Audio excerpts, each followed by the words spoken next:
It was all those dragons last night, all at the same time. They just boiled over. I couldn't stop them. They'd rather trash the village than have you here to attract even more dragons, they say.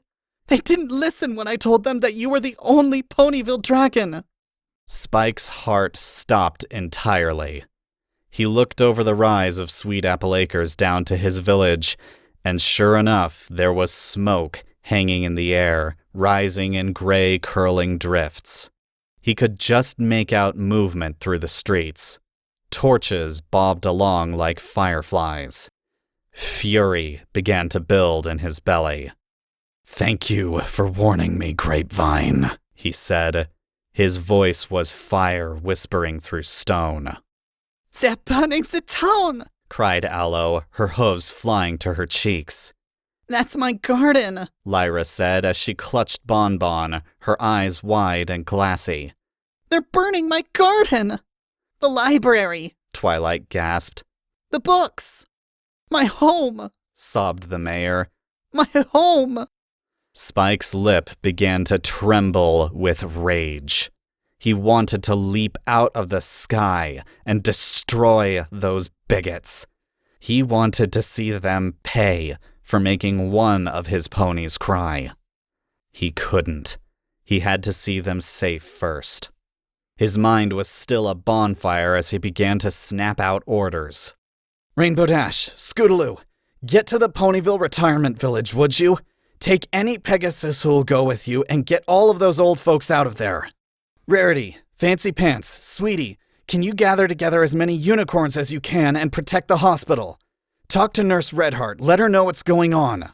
Fluttershy, Macintosh, you'd better go check on your animals. Make sure they're okay, huh? Bloom, can you help them? Pinky, Applejack, can you organize things here? We'll need a place for the old folks to be comfortable, a place to keep Fluttershy's animals, a place for every pony else." "What about me?" Twilight asked, her back stiffening. Her mouth was grim, but her eyes regarded him with a touch of awe. "Twilight, Trixie, Huffy, I need you with me," he said, eyeing the fires below and baring his fangs. "I'm not hurting any pony," she said, her hooves planting themselves. He snorted. "Who said anything about that? Huffy and I will scare them off, and I need you and Trixie to put out those fires." "Aye, aye, sir," said Pinky, saluting crisply. He blinked at her respectful tone before spreading his wings. Raising his eyebrows at Twilight, he said, "You coming?" She closed her open mouth and scrambled onto his back, her hooves wrapping around one of his spines. He'd taken his harness off and it was sitting by the barn, but neither of them wanted to take the time necessary to buckle it back on. "Are you sure this is safe?" Twilight hissed in his ear. "You once bounced off a bubble," he retorted. "I've been trying to forget that.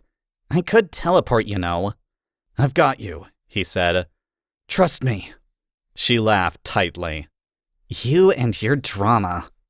Huffy looked down at Trixie for a long moment before crouching and offering her knee.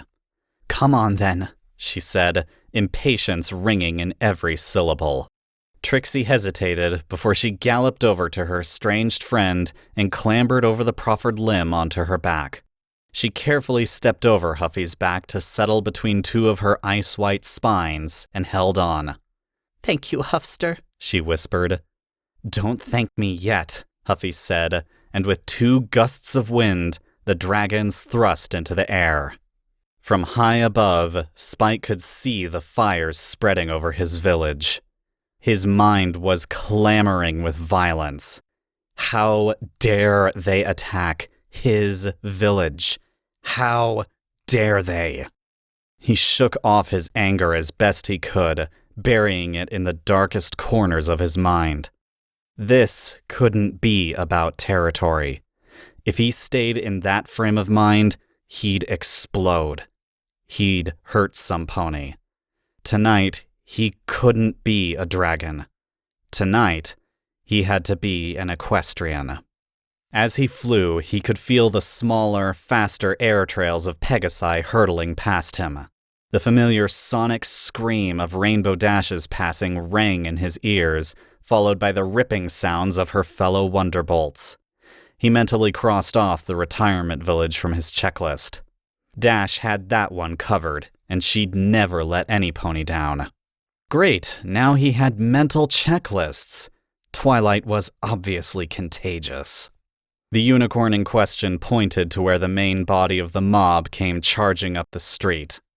"There!" she yelled over the howling of the wind. "I see them," he said. "Hold on!" "What do you think I'm doing?" she snapped, clutching him in an iron grip. "Can you get those two fires from up here?" he yelled back. "Number 22, remember?" Her horn glowed, and several of the fires began to shrink and dissipate. "Vanishing magic! Nice one, Dr. Sparkle," he said, and she chuckled. "Trixie, you getting them?" Trixie's horn was aglow as well, and her face was screwed up in concentration. "Don't bother Trixie when she's performing feats beyond imagination," she snapped. "They're shrinking," said Twilight. "She's got it, look."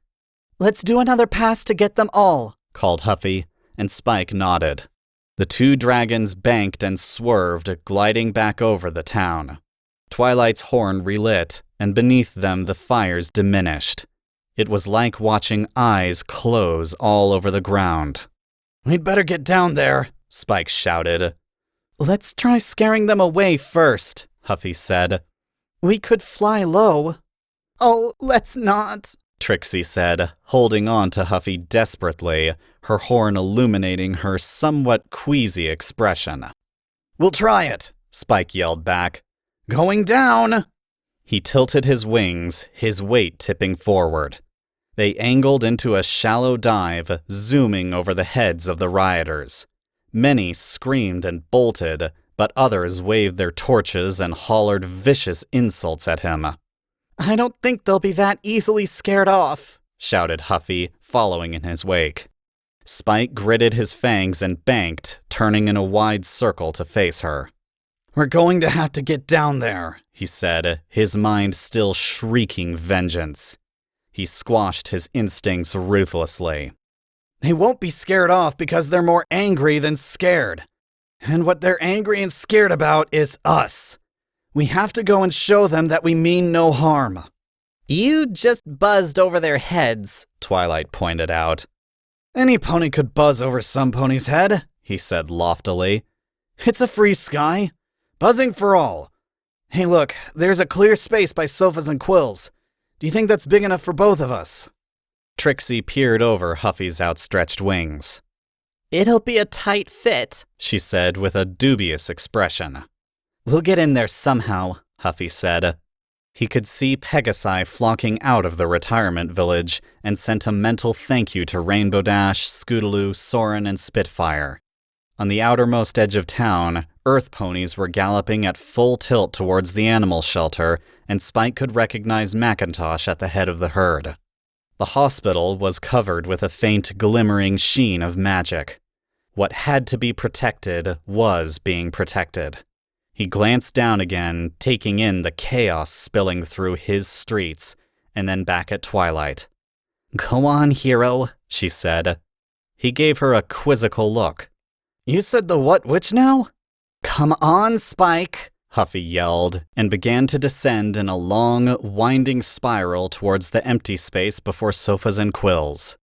Trixie was holding on to Huffy's spines, a low moan issuing from her lips. "I feel sick," she said, her eyes closing as she circled and circled and circled. Spike decided against that method. He wasn't real keen on the idea of Twilight throwing up on him. He banked once more and turned on a wingtip, his wings tilting into a V and their edges trailing. Then he pointed his nose to the ground and arched into a dive. The extra wind resistance from his wing edges would stop him from plummeting. With a quick backwing, he landed and looked around the street. Several shop windows had been smashed, and the anger he had quashed briefly threatened to surge past his control once more. There were goods and shards of glass scattered all over the street, and a little bench was burning. He'd rested there every time he'd done the shopping when the bags became too heavy for his little arms. Wet writing dripped from other shop windows, and he stubbornly refrained from reading it. A gasp from over his shoulder told him that Twilight had noticed it. "Spike," she said. "Nope, not paying attention to it," he said through clenched teeth. "Do you think they've noticed us yet?" Huffy landed behind him. It was a tight fit in the narrow street. The larger dragon could barely fit between him and the shop fronts, and her chest was pressed against his haunches. "Oh, they've noticed," she said dryly. "We saw all the torches heading back this way.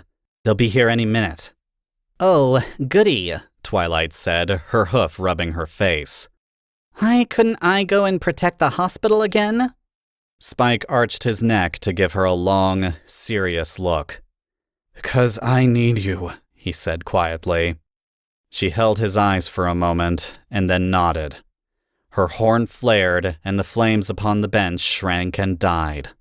"Trixie doesn't feel so good," said Trixie weakly.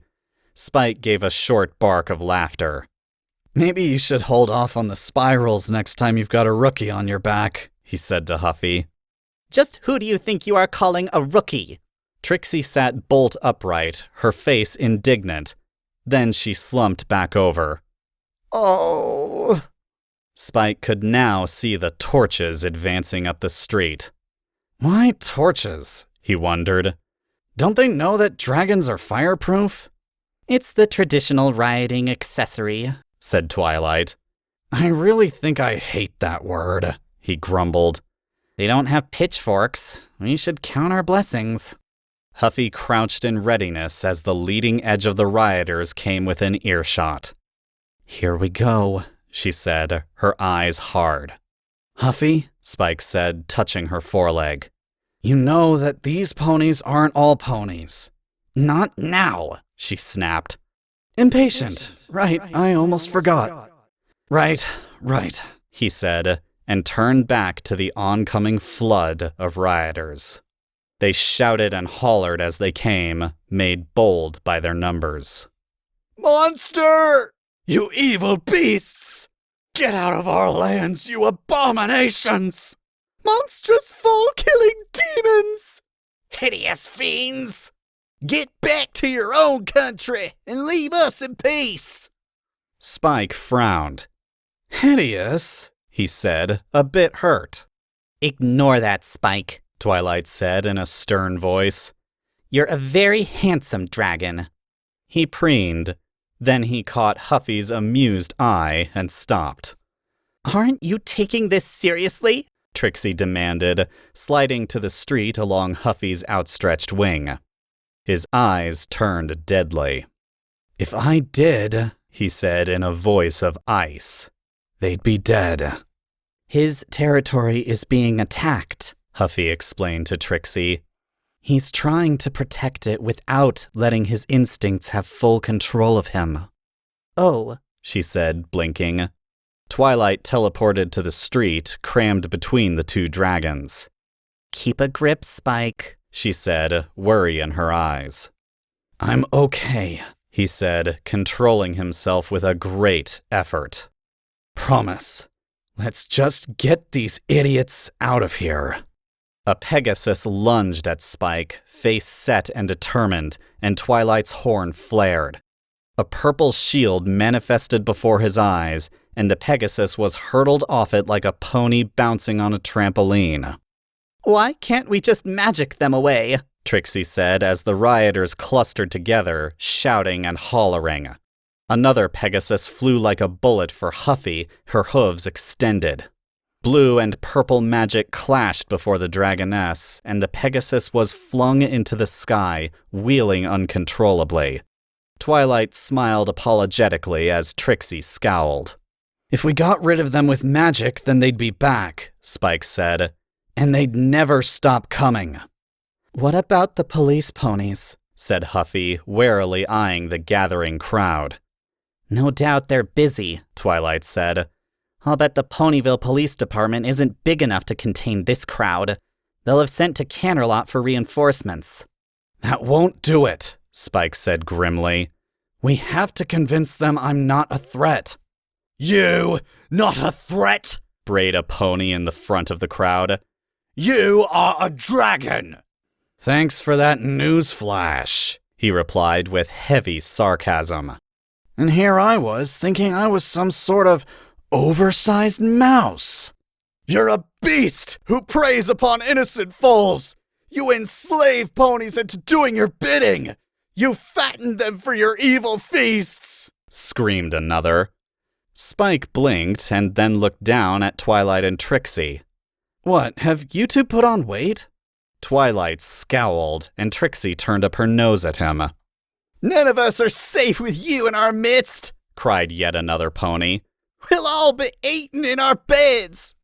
That seemed to ignite whatever fears the rioters had about him, and a flock of Pegasi took to the air as the Earth ponies cheered them on. The unicorns bent their heads, their horns flaring. Twilight planted herself firmly before him, her horn flaring in answer, but Spike tapped her shoulder and shook his head. No need, he said quietly. None of them are anywhere near as magical as you. I don't think that all of them together could give me so much as a goatee. You're not that big yet, Spike, she hissed. There could be some pony in that crowd strong enough. I'm big enough for this, he said, and I'm not fighting them. He lifted his head and nodded to Huffy. Her eyes were huge and angry, and he knew she too would be restraining the urge to defend herself against her attackers. She nodded back, and together the two dragons lifted their heads, closed their eyes, and gritted their fangs. Magic settled over Spike. It felt cool and somehow slimy. He let it beat uselessly against his hide for a long moment before opening his eyes and taking in the chagrined faces of the unicorns before him. The multicolored mist that had coalesced over him dissipated with no discernible effect whatsoever. Perhaps if they'd worked in concert instead of individually, or if they'd done their research, they'd have overcome the draconic resistance to magic. As it was, the determination on their faces was quickly overtaken by fear. At that moment, the flock of Pegasi struck. Spike lifted his wings in a sudden movement that made the nearest rioters flinch and gasp, and wrapped them firmly around Twilight and Trixie. He spotted Huffy tucking her head under her own wings, and he did the same. He could hear Twilight's harsh breathing in the darkness beneath his wings. Torches and stones and hooves rattled against his scales, and he grunted as some pony got in a lucky shot on his ribs. It's no good, he heard one pony say. We can't get through these scales. We need something sharper. Make it open its wings. They're softer on the underside, that's what I heard. Make me open my wings? Is that what you want? He growled, doing exactly that. The mob, which had surged forward to batter at him, scurried back as his wings flung open. He glared at them. Control it, Spike, Twilight whispered. He swallowed and pulled his anger back with difficulty. I've got it. Sorry. You can take our lives, monster, quavered a Pegasus. But you will never be able to stop all of us. We will never stop fighting your kind. Our children will avenge us, you mark my words. Melodramatic much? Huffy said in an undertone. Spike's lips twitched. Spike doesn't eat ponies, snapped Trixie. Neither does Huffy. It made you say that, said a mare stubbornly. It's controlling you. You're dreaming if you think she's ever done anything I wanted her to, Huffy said. Trixie looked crestfallen. It's only a matter of time before you rip us all to shreds, hollered the mare. For the last time, Spike said, turning back to the crowd. I don't do any of that. I'm just me. I'm just Spike. The words jogged at his memory, and the first time he'd faced a group of anti-dragon ponies came flooding back to him. The library square, The markets and Grapevine's angry face floated in his mind. The déjà vu was overwhelming. The group opposed to him back then had been small, unformed, and easily convinced. Even so, he'd needed the help of the former Cutie Mark Crusaders.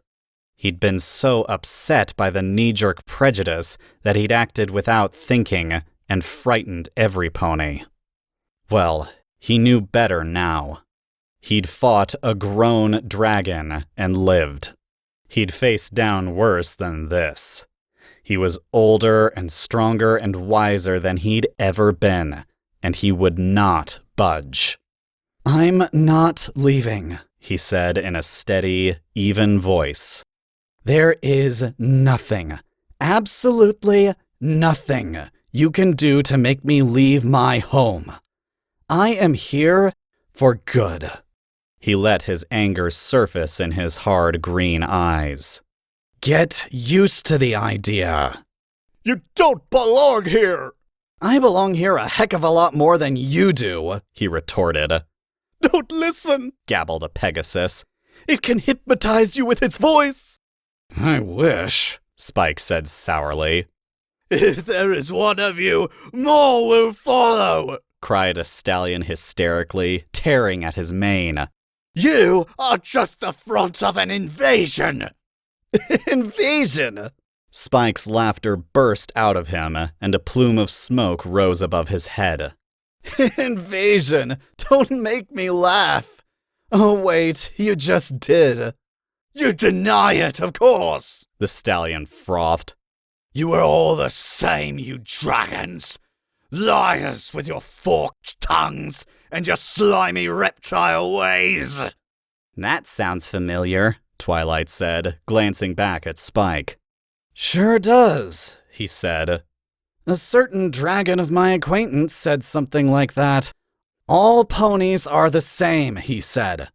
And believe me, he has a real reason to hate you. You hate us! You hate us! He admits it! Another pony shrieked. The beast will turn on us and call upon its horrid breed to join it in its unholy slaughter! That's me, horrid breed speaking, Huffy said with a roll of her eyes. I don't hate ponies, Spike said, holding on to his fury with an iron grip. Although you lot in particular aren't exactly my favorites, lady. I'm not some leading force for an invasion. Can you hear how stupid that sounds? And I don't kill. How many times and in how many ways must I say it? I don't eat ponies. Why don't you go back to where you came from? Snarled the stallion, his green and gray mane waving wildly. A chorus of angry agreement followed this statement. You mean Canterlot? Twilight said, stepping forward. There was a moment of confusion. Then a mare said, Pardon? I'm from Canterlot, Spike said. Honestly, don't you ponies read? Twilight said angrily. It's been all over the papers for weeks. I hatched him in Canterlot during my entrance examination for the School for Gifted Unicorns. Every pony knows that. They do? Spike whispered. They do now, Huffy said. You lie, the stallion growled. That creature has forced you to say that. Me? That'd be a first, Spike said, shaking his head. She won't even eat when I tell her that dinner's ready. So, she is responsible for the infection, the stallion said, his eyes turning on Twilight. No, Spike growled, stepping protectively over Twilight, framing her with his forelegs. Leave her alone. For Luna's sake, Trixie burst out. A corona of pale blue magic surrounded her horn and spread over the crowd. Listen up, you bunch of foolish naysayers! She blared, her voice magically amplified to echo and boom over the assembled rioters. Spike winced. We are the ones who should be ashamed. We are the ones who stole dragon eggs and turned them into a test for silly young unicorns. Spike had no choice but to come to Equestria. He never had a choice.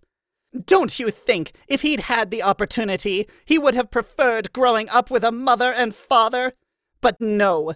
We had to treat a living, sentient, intelligent creature as no more than an assessment. A thing. We brought him here, but now that he's bigger, we want him gone. Where will he go? He doesn't fit in anywhere, because we took that away from him. We made her want to be like us, knowing full well it was impossible. But let me tell you something. She may be a dragon, but she's as much a pony as you or me. Don't you think she'd have wanted to be cared about like any other pony? Don't you think she has feelings? The nice and generous Trixie is ashamed, nay, appalled at us. How dare we think we are better than her? How dare we treat her this way? Trixie broke off, her chest heaving and her eyes full of tears. Huffy was staring at Trixie. Her eyes were also wet, and her lips were trembling. Trixie, she said in a tiny voice. There was a child's cry in that word, a child who wanted to be acknowledged and listened to and loved. Trixie glared at the crowd, who had drawn back in utterly shocked silence, leaning away from her tirade. Why did we do it? She demanded, her tears beginning to trickle down her face. Why? Because she's different. Because an egg can't cry. Because she's too big, too strange, too unlike a pony. She learned about us, didn't she? She spent every day with our traditions and our instincts and our ways. Why couldn't we do the same? Couldn't we respect her enough for that? She's a dragon, the stallion shouted. Why respect a beast? Why respect a pony? Trixie shot back immediately. Why did any pony ever respect me? Was it because I was kind and clever and generous and honest? No. I was flashy. I was a liar. It was Huffy who was honest and kind and so giving. And I treated her like less than dirt. Because I could. Because I was a pony and she was a dragon. Because I was a fraud. And so are you if you think you are better than her just because you have hooves and she doesn't. You disgust me. Trixie heaved in a huge breath, lifting her wet face to their judgment, and whispered, And so do I. Holy horse apples, said Spike in a numb voice. Don't you dare tell me she isn't good enough for Equestria, Trixie said, staring over the crowd. All her show pony tricks were absent, and it was just a unicorn, stripped to the bone and speaking from her heart, who held them, spellbound and stricken, in the middle of her hoof. Equestria failed her. It wasn't good enough for her. Trixie, sobbed Huffy, reaching for the powder blue unicorn. Trixie gave the crowd one last baleful glare before flying into Huffy's embrace. I forgive you, Huffy cried, her tears splashing onto the cobbles, steam rising from them. I love you, Huffs, Trixie said, kissing the dragon's face repeatedly, her words distorted by her tears. I'm so sorry. I love you. I always have. I'm sorry. I forgive you. I missed you. Spike released a long breath and watched the pair finally reconcile. Twilight leaned against his leg and smiled tiredly up at him. At least some good came of tonight, she said. And I got to dance, he reminded her. She chuckled. You didn't have a choice then, said a mare in the crowd. You dragons, you didn't ever come here.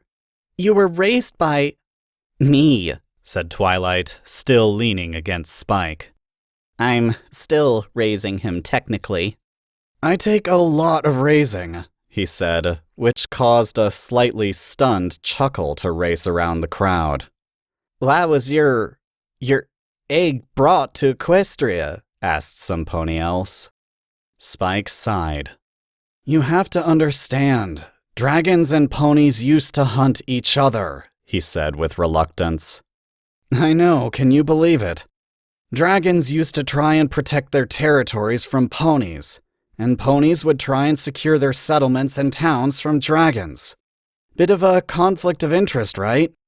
Anyway, a dragon hunter killed my mother and stole my egg for a trophy. When he passed away, it was given to the school.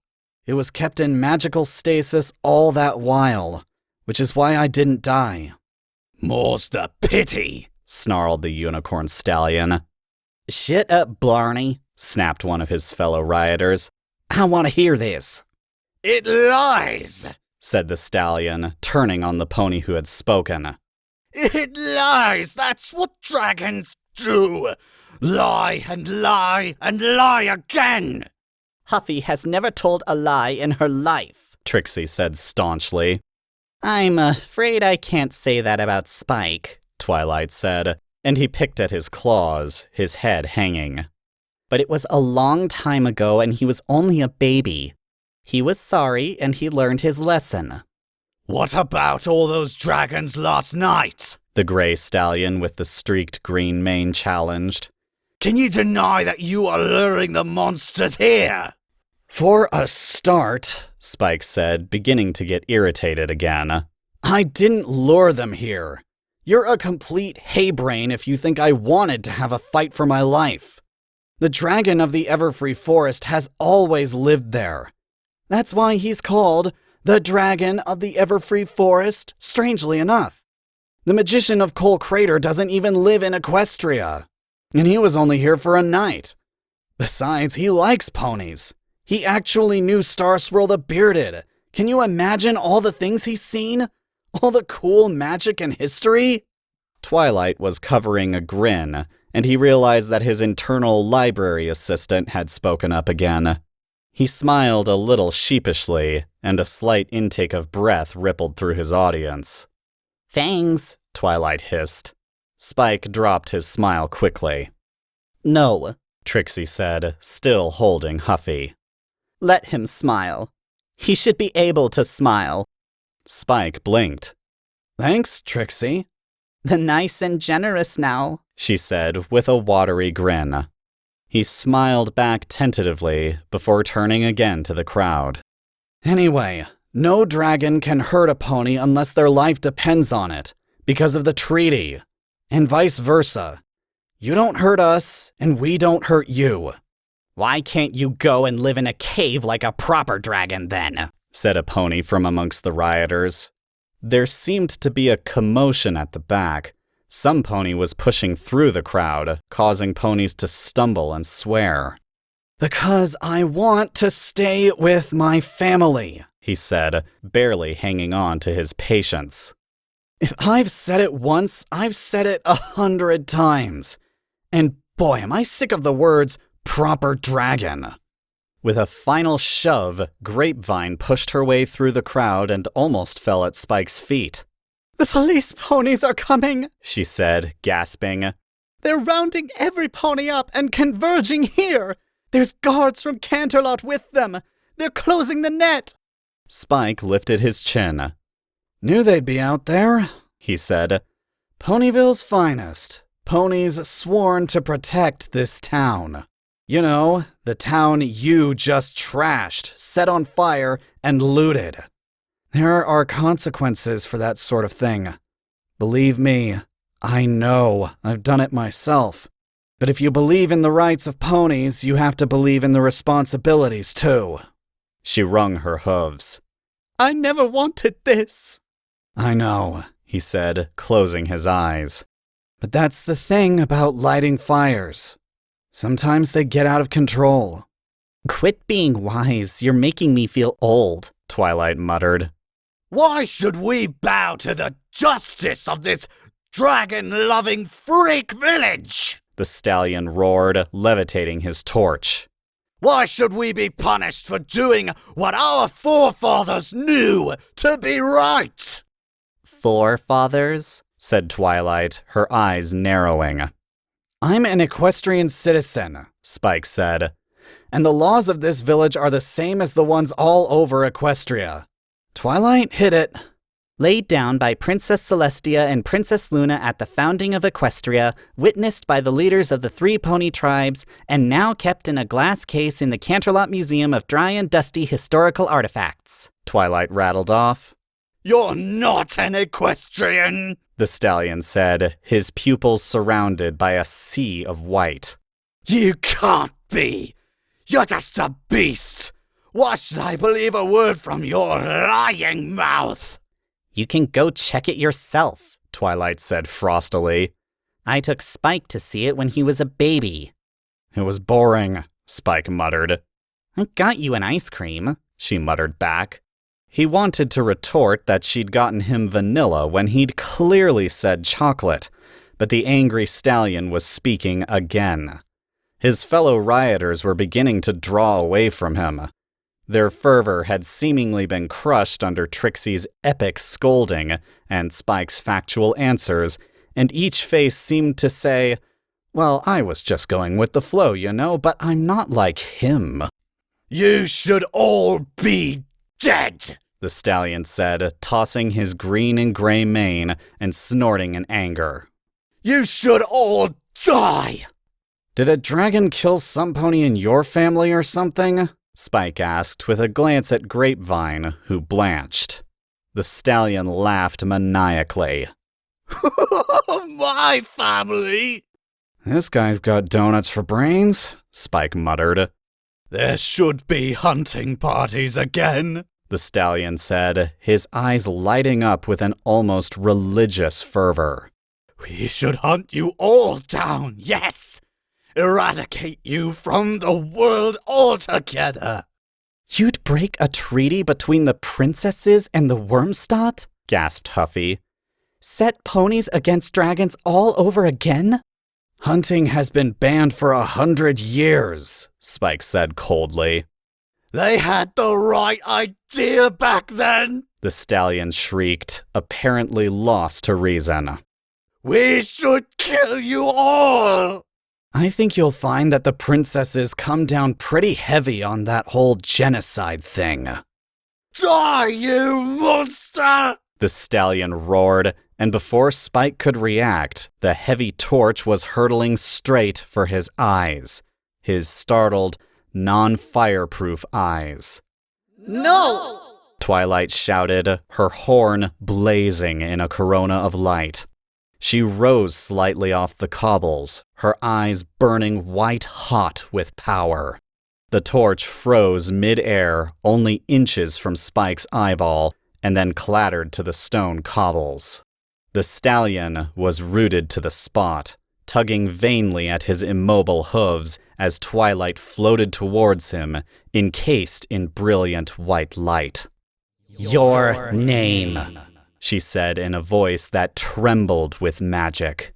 I'll never tell you, he snarled, still pulling at his hooves. A tendril of power snaked out and turned the stallion's head roughly towards her. He glared for a moment, and then her glowing eyes captured him, and he began to gaze vacantly into them.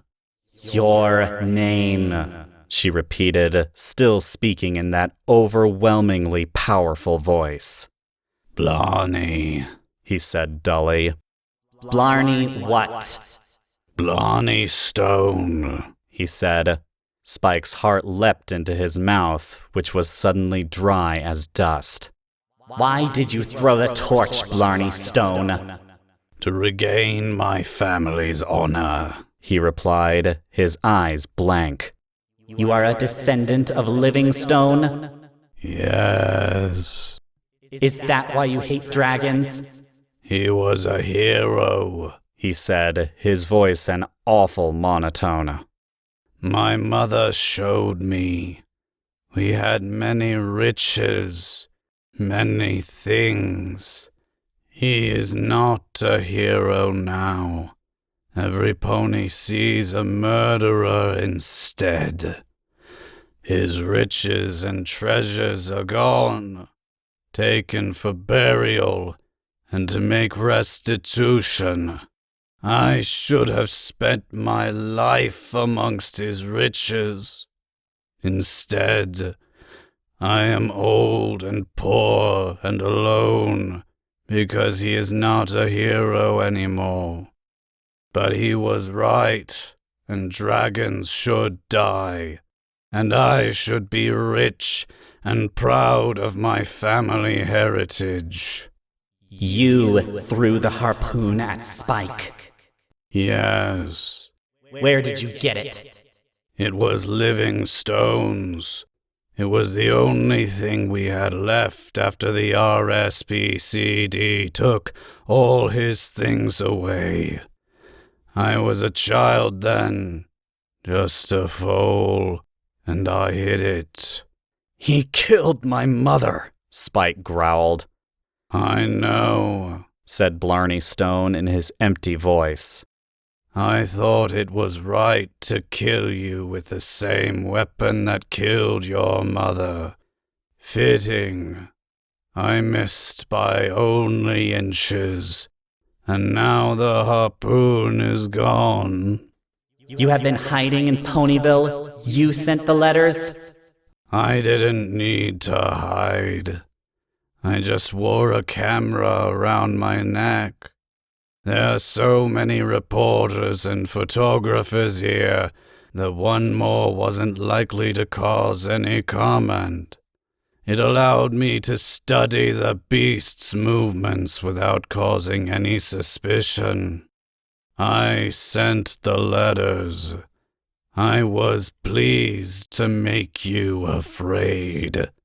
The monster and the traitor to ponykind. Blarney Stone. Yes. Sleep. The unicorn stallion dropped to the cobbles, snoring. Spike released a slow, shaky breath, his eyes wide. Twilight gradually settled to the ground, her blazing eyes fading. Her hooves touched the cobbles, and then she drifted into a swoon. Spike caught her before she hit the stones. What in Celestia's name is going on here? Came a gruff voice, and the crowd parted to reveal Detective Inspector Nosy Parker. I get to the middle expecting a full-fledged riot, and it's a bleeding tea party. Spike, lad, mind telling me what's going on? Spike cradled Twilight gently and straightened, holding her to his chest. Well, there was a bit of a riot before, he said. Sort of riot light. Twilight groaned and shifted against him, and he carefully set her down on her hooves once more, keeping her steady with one forepaw. You okay? That was a lot of magic you just did. I'm okay, she said, frowning. Slight overload, but I'm fine. That's a new one. What number is that? 106, she said, and smiled, leaning against his forepaw heavily. You really love her, said the mayor at the front of the crowd in an awed voice. Yes, said Spike, still watching Twilight worriedly. I really do. Any pony mind filling me in? Asked Parker with exasperation. If it's not too much trouble. Well, Huffy and Trixie and Twilight and I decided to get down here from Sweet Apple Acres, said Spike. Twilight and Trixie put out the fires, and I hope you've got some big cells because there's a whole lot of ponies to go in them. This one wants special attention, Trixie said, kicking the snoring Blarney Stone. This is the one who threw the harpoon at Spike, Detective Inspector. Just call me Parker, Missy. Every pony else does. The grizzled old police pony stooped and peered at the serenely snoring Blarney. That's the one? How do you know? He made a confession, said Spike, glancing at Twilight. Really? How do you manage that? I was very persuasive, Twilight said with a grim little smile. Can't be having that, Missy. Not if it's coercion, said Parker regretfully. I'm not saying I don't believe you, only that we'll have to do our own investigation on him. Are you going to arrest him at least? Asked Spike, his heart sinking.